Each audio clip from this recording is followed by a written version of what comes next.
ٹھیک ہے. حضرت محمد صلی اللہ علیہ وآلہ وسلم تمام جہانوں کے لیے رحمت بن کر تشریف لائے. آپ نے ہر انسان سے نہ صرف خود محبت فرمائی بلکہ لوگوں کو بھی ایک دوسرے کے ساتھ پیار اور محبت کا پیغام دیا. پیارے نبی صلی اللہ علیہ وآلہ وسلم بچوں سے بے حد پیار کرتے تھے اور ان کا دل و جان سے خیال رکھتے تھے. احادیث کی مشہور کتاب شمائل ترمذی میں لکھا ہے. تو امید کرتی ہوں یہ آپ ریڈنگ اس کی خود ہی کر لیں گے یہاں تک. ٹھیک ہے, لاسٹ تک. یہ لاسٹ والا جو پیرا ہے یہ بھی پڑھ دیتی ہوں. شمائل ترمذی حدیث کی کتاب ہے نا, میں بیان کیا گیا ہے کہ ایک یہودی کا بیٹا حضور اکرم صلی اللہ علیہ وآلہ وسلم کے پاس اکثر آیا کرتا تھا اور کبھی کبھی کوئی کام کر دیا کرتا تھا. اتفاق سے یہ لڑکا بیمار ہو گیا. آپ کو جب اس کی بیماری کا علم ہوا تو اس کے گھر تشریف لے گئے. اس وقت بچے کی حالت بہت خراب تھی. اندازہ ہوتا تھا کہ وہ زندہ نہ بچے گا. اس کی بھلائی کے خیال سے آپ نے اسے مسلمان ہو جانے کے لیے کہا. بچے نے اپنے باپ کی طرف دیکھا تو اس نے اجازت دے دی.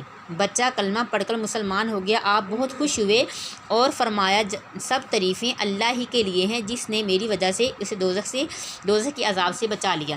ٹھیک ہے, تو آپ نے اچھی طریقے سے اس کی پڑھائی کرنی ہے. جب آپ پڑھائی کرتے ہیں سبق کی تو اچھی طریقے سے جب آپ پڑھائی کرتے ہیں تو آپ کی جو الفاظ معنی بھی آپ کو آ جاتے ہیں, آپ کو سوالات کے جوابات بھی آ جاتے ہیں. مذکر مؤنث اور واحد جمع جو بھی ہوتی ہیں آپ اس مشق کو حل کرنے کے قابل ہو جاتے ہیں. تو اب آتے ہیں الفاظ معنی کی طرف. بیٹا جو پہلا لفظ ہے وہ ہے پیکر. پیکر کا معنی ہوتا ہے شکل, صورت, چہرہ. اور دوسرا جو لفظ ہے وہ ہے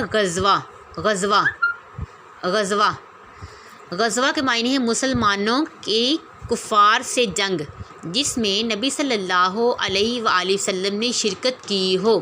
ٹھیک ہے, آگے ہے دوزخ, اس کا معنی ہوتا ہے جہنم.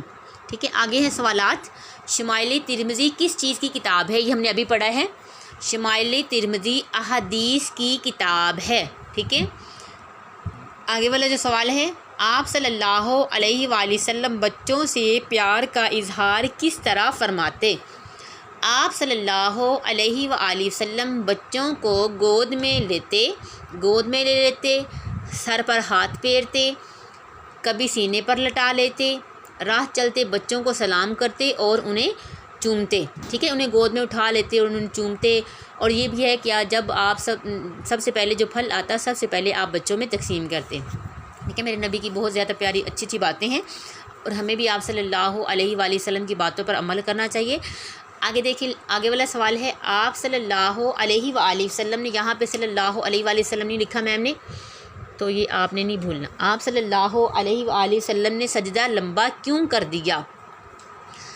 یہ ہم نے پیچھے ریڈنگ میں بھی پڑھا ہے. حضرت حسین رضی اللہ تعالی عنہ آپ صلی اللہ علیہ وآلہ وسلم کی کمر مبارک پر بیٹھ گئے اور ان کے گرنے کے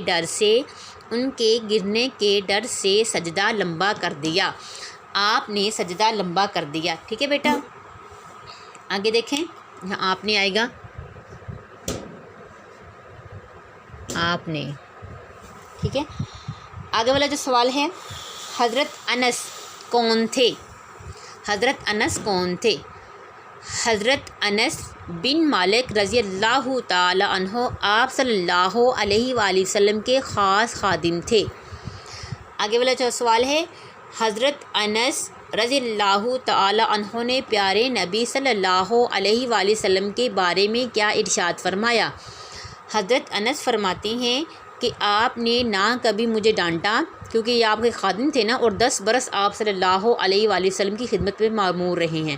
ٹھیک ہے, تو اسی عرصے میں یہ بتاتے ہیں کہ 10 سال کے عرصے میں یعنی کہ آپ صلی اللہ علیہ وآلہ وسلم نے نہ کبھی مجھے ڈانٹا اور نہ مارا اور نہ کبھی یہ پوچھا کہ تم نے یہ کام کیوں نہیں کیا. یہ دیکھیں آپ کو دکھائی دے رہا ہے, یہ لکھا ہوا ہے کیوں نہ کیا.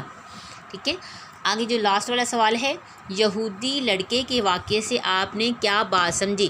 اب یہ دیکھیں, یہودی لڑکا جو تھا وہ ہر وقت آپ صلی اللہ علیہ وآلہ وسلم کی خدمت میں اکثر حاضر ہوتا تھا. تو کتنی محبت کرنے لگا تھا، حالانکہ وہ یہودی تھا، لیکن ہم مسلمان ہیں نا، تو ہمیں مسلمان ہونے کے ناطے یا امتی ہونے کے ناطے ہمیں دل و جان سے آپ صلی اللہ علیہ وآلہ وسلم سے محبت کرنی چاہیے، ٹھیک ہے بیٹا۔